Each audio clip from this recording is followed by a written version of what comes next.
Lakeview Estates. It looks perfect, doesn't it? Manicured lawns, quiet streets, friendly neighbors waving as you drive by. It's the kind of place people dream of living. But beneath the surface of this idyllic suburb, a storm was brewing. This is the story of Marcus and Angela Reed, a retired firefighter and the city's police chief, who found their dream home turning into a battlefield. And it all started with one neighbor, Karen Wilcox, the self-proclaimed queen of the Homeowners Association. Now, Karen Wilcox wasn't your average nosy neighbor. She had a particular fondness for two things: absolute control and calling 911. From the moment Marcus Reed started unloading boxes from his moving truck, Karen watched him from behind her blinds, binoculars in hand. In her mind, he didn't fit the pristine image of Lakeview Estates. She saw a black man with a big truck and immediately decided he was a problem. It was only a matter of time before she made her move. She strolled across her perfectly green lawn, a tight, artificial smile plastered on her face. "Oh, hello there," she chirped, her voice dripping with condescension. "You must be the new help. Just a little reminder, we have rules in this community. No loud music, no late-night barbecues, and we certainly don't allow commercial trucks parked in the driveways." Marcus, a man who had faced literal fires, remained calm. He was used to dealing with high-pressure situations, but this was a different kind of heat. "Morning, ma'am," he replied, his voice steady. "Actually, my wife and I just bought this house. And this truck. It's for my charity work, restoring old firefighting equipment." He offered a friendly nod, hoping to de-escalate the situation. But for Karen, his calm explanation was just a challenge. Her smile tightened. "We'll see about that," she muttered, turning on her heel and marching back to her fortress of beige stucco. That conversation was just the opening shot. For the next 2 days, Karen launched a campaign of harassment. It started with anonymous complaints to the HOA about the length of Marcus's grass. Then came a call to animal control, falsely reporting a dangerous, unleashed dog in his backyard. When that didn't work, a city inspector showed up, citing an unsubstantiated claim about unpermitted construction. Each time, Marcus calmly and patiently proved the claims were baseless. He showed the inspector his permits, proved his dog was secured, and measured his own lawn. He was playing a game he didn't want to be in, but he refused to be rattled. Karen, however, was becoming more and more frustrated. Her usual tactics of intimidation weren't working. Marcus wasn't cowering. He wasn't leaving. In her mind, he was disrespecting her authority. So, she decided to pull out her ultimate weapon. She picked up her phone, her fingers trembling with a mix of rage and excitement, and she dialed 911. "There's a suspicious man trespassing on the property at 125 Serenity Lane," she whispered into the phone. "He's been casing the house for days. I think he might be armed. Please hurry." She described Marcus, leaving out the small detail that he was unloading groceries from his car in his own driveway. Within minutes, the serene quiet of the neighborhood was shattered by the wail of sirens. A police cruiser pulled up, its lights flashing, casting red and blue strobes across the front of Marcus's new home. 2 officers got out, their hands hovering near their holsters. Marcus, who had been setting up a sprinkler for his new sod, stood his ground, a look of weary resignation on his face. "Evening, sir," the first officer said, his voice firm but professional. "We received a report of a suspicious individual trespassing on this property. Would you mind showing us some identification?" Marcus sighed internally.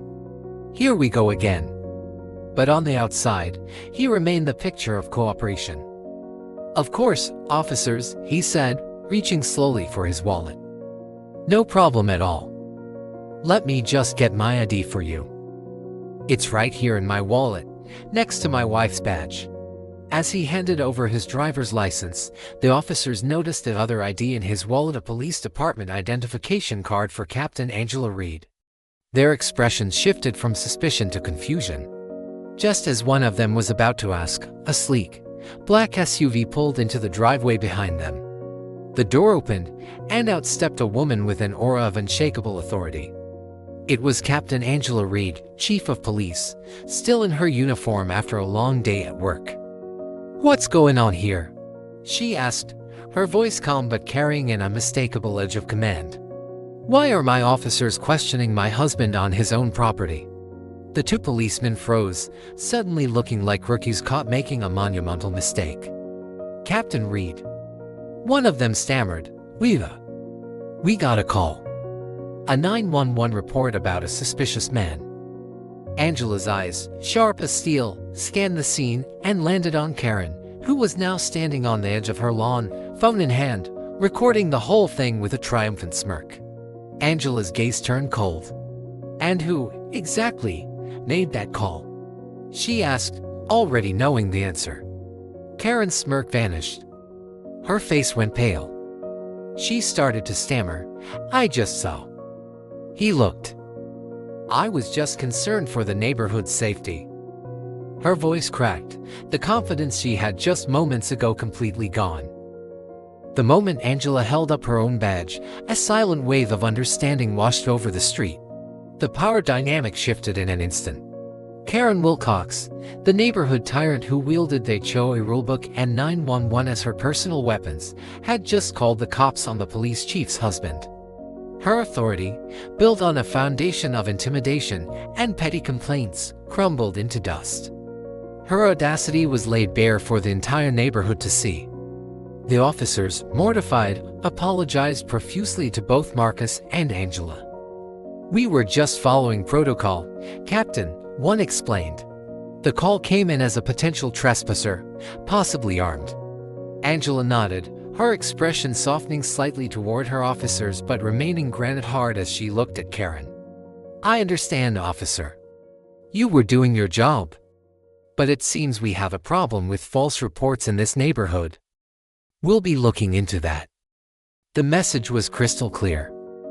The officers quickly retreated to their car and drove off, leaving an unnerving silence in their wake. The neighbors who had been peeking from their windows slowly began to emerge, whispering amongst themselves. Karen stood frozen on her lawn, her phone now hanging limply by her side.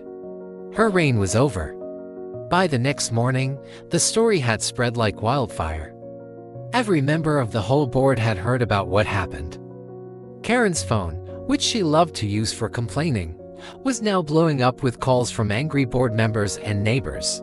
Later that evening, Marcus and Angela stood on their front porch, watching the sunset paint the sky over Lakeview Estates.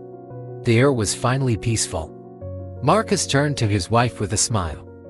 "So," he said, a twinkle in his eye, "you think she'll be calling 911 on us again anytime soon?"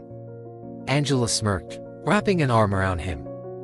"Only if she needs protection," she replied from herself. Justice, they knew, doesn't always come in handcuffs. Sometimes, it's as simple as the truth coming to light, and watching the bullies of the world finally face the consequences of their own actions. Thanks for watching this story from our True Crime Files. If you want to see more stories where justice is served in unexpected ways, make sure you hit that subscribe button and turn on notifications. We'll see you in the next video.